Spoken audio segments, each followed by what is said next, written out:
또 민주당에서 자꾸 제2의 내란, 아직도 뭐 내란 이렇게 얘기를 하거든요. 우리는 법치주의이기 때문에 법적인 절차를 거쳐야 되는 거 아닙니까? 그런데 그런 것도 없이 자꾸 뭐 내란 얘기를 하는데 지금도 내란 상태입니까? 어떻게 생각하세요? 뭐 보시는 시각에 따라 다를 수 있는데 저는 뭐 내란 상태에 있다고 생각하고 있지는 않습니다. 지금 조배수 의원님께서 내란이 종결됐다고 얘기를 합니다.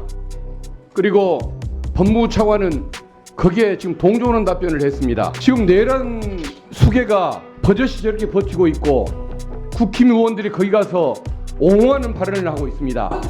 내란 범죄를 수사를 못하게 하고 있습니다. 그리고 그 수계 조용히 하십시오. 그게 내란범이 아니에요. 내란을 주장하는 세력들이 내란을 뭐예요? 발언에 조배수 의원 발언을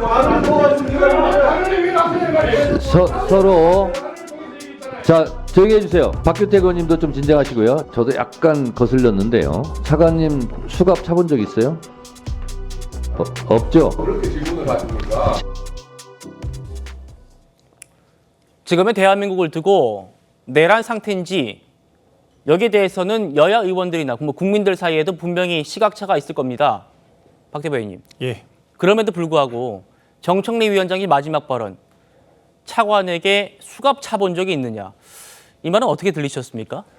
그러니까 뭐 비상계엄 사태로 인해서 국회의원들이 뭐 그러한 위협에 노출된 것에 대해서 뭐 어느 정도 공감을 하느냐 뭐 이런 질문으로 전 이해가 됐는데요. 그러니까 사실 특수부대는 동원하지 않겠다라고 했지만 이 천여 명의 통상적인 이 체포영장 집행에 동원되지 않는 인력까지 동원을 하는 이 상황이 사실 현재 내란 사태를 거의 전제하고 있는 수준이 아니고서야 납득되기 어려운 측면이 있는 것도 사실이거든요. 그래서 아까 이제 유상범 의원도 비례 원칙을 말씀하시지 않았습니까? 결과적으로 이렇게까지 수단을 동원할 정도의 어떤 실효적인 목적이 있느냐에 대해서 의구심을 제기를 하는 것인데요. 내란 사태라고 했지만 현재 대통령이 지금 무슨 힘이 있습니까? 사실상 관저에 유폐되어 있는 상황이고 어떤 군검경이 뭐 공조본이 민주당과 내통을 하고 있다는 얘기가 나올 정도로 일사불란하게 대통령 체포영장 집행을 시도하고 있는 상황에서 이렇게까지 좀 급진적인 방식으로 체포영장 집행할 필요가 있느냐라는 부분에 대해서도 저희가 고민을 좀 해봐야 될 것 같다라고 생각을 하고요. 또한 국민의힘 의원들을 향해서 관저 앞을 지키는 행위가 또 내란의 연장선이다라고 말씀을 하시는데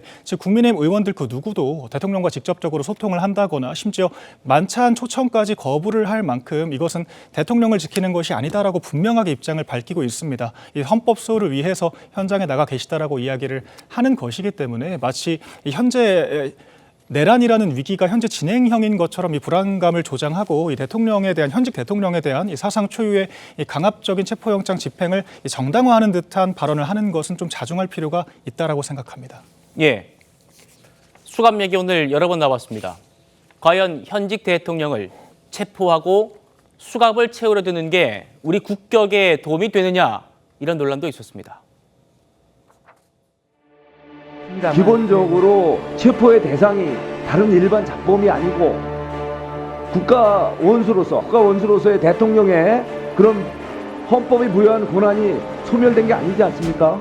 그렇다면 최대한 여유를 갖출 필요는 있겠죠.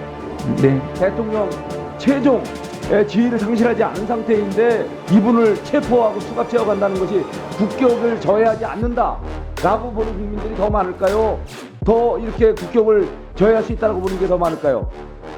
이거 답변하기 곤란하시죠? 아니 그 부분은 국민들이 여러 가지 생각을 하실 것 같습니다. 대통령께서 체포영장 집행 대상이 된다는 사실 자체도 국격을 해치는 부분이고 또 발부된 영장이 집행되지 않는다는 사실 자체도 그 국격에 손상이 가는 일이라고 생각합니다. 대한민국의 국격을 떨어뜨린 것은 민주주의 선진국이라고 칭송받던 대한민국을 내란 국가라고 이렇게 불명예스럽게 만든 윤석열 내란 수기가 국격을 떨어뜨린 게 맞습니다. 자꾸 얘기해봤자 국민의힘 불리하니까 그렇게는 얘기하지 마시고요.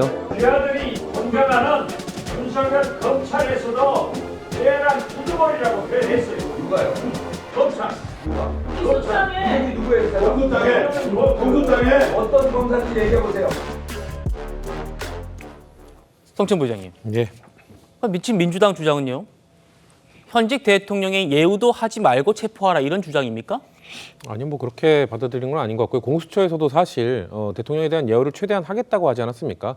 근데 그거에 대해서 소환 조사도 3차례 불응하고 체포영장에 대해서도 법을 초월해서 거부하고 있는 이 상황 속에서 대체 그러면은 대통령의 예우를 어떻게까지 지켜가면서 수사를 하고 체포를 하냐는 말인 거죠. 그러니까 대통령이 이 체포영장을 거부하는 과정도 뭐 계속 체포영장 자체가 잘못됐다라고 주장을 하시지만 대한민국 모든 국민들은 헌법 12조 그리고 형사소송법 214조 2항에 의해서 이런 체포영장이나 이런 구속영장에 대한 적극 청구를 할 수 있게 되어 있습니다. 그런 절차를 밟아서 이게 잘못됐다고 청구를 하고 이의 제기를 해야 되는 것인데 윤석열 대통령만 대한민국에서 법을 초월해서 자신만의 방식으로 이건 잘못됐으니까 거부하겠다라는 이런 행태를 보이고 있는 것 아니겠습니까? 그리고 그 기각된 이의 신청도 마찬가지입니다. 이의 신청을 집행 전에 하는 거는 대한민국 아까 뭐 조배수 의원은 법치주의 국가 아닙니까 이런 얘기했지만 대한민국 헌법 어디에도 집행 전에 이렇게 이의 신청을 할 수 있는 제도가 없습니다. 그 사실 이루어진 이후에 그런 체포나 구속 과정에 있었던 뭐 압수수색이나 이런 과정에 위법성이 있을 때 그것에서 이의 제기를 하는 것이 대한민국 법에 나와 있는 이의 신청인데 윤석열 대통령만 대한민국에서 유일하게 그것을 벗어나서 그 법을 초월해서 이걸 이의 신청을 하는 것에 대해서 지금 기각까지 받은 것 아니겠습니까?